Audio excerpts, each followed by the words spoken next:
Alain, propos d'un Normand. L'enfant Dieu. Ce vieux mythe de Noël nous conte, par image, une grande chose. Plus souvent qu'on ne croit, tous les jours peut-être, quelque fils de l'esprit vient au monde, entre le bœuf et l'âne.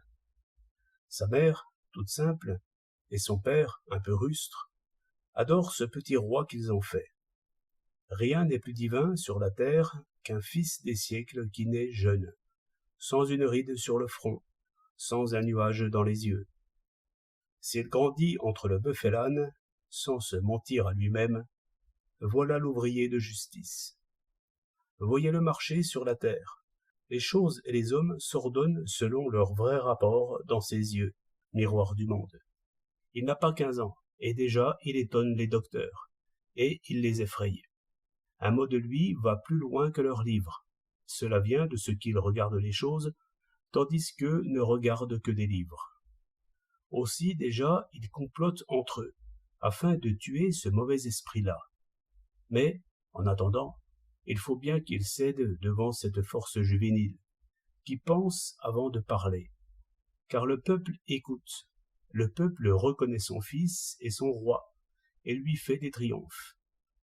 Comme la lumière dissipe les ténèbres, ainsi le vrai prend la place du faux, sans lutte, par sa seule présence. Les liens d'injustice se relâchent, car ce n'est qu'un nœud d'escamoteur, qui lie le travail des uns à la puissance des autres. Il s'agit seulement de voir, au lieu de craindre et d'espérer. Il faut dénouer, non secouer. Les esclaves étirent déjà leurs membres sur leur pauvre lit. Les aveugles voient, les sourds entendent, le paralytique va marcher. Ici, l'histoire devient tout à fait obscure. On sait que le paralytique n'a pas marché, mais pourquoi? On raconte qu'ils ont crucifié le Fils de l'Esprit. Mais non. Je l'ai reconnu hier. Il avait le front soucieux, les yeux glacés par l'âge. L'orgueil, l'ambition, l'avarice avaient tracé des plis amers autour de ses lèvres. Il avait le manteau royal, et la couronne, et le sceptre. Les pauvres gens croyaient encore en lui, mais lui ne croyait plus en lui-même. Quel sophiste l'avait enfin pris au piège?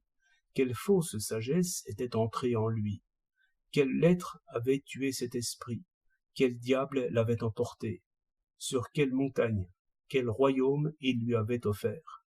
Quel amour terrestre avait corrompu cet amour céleste? Quelle faiblesse de cœur avait obscurci cette vive intelligence?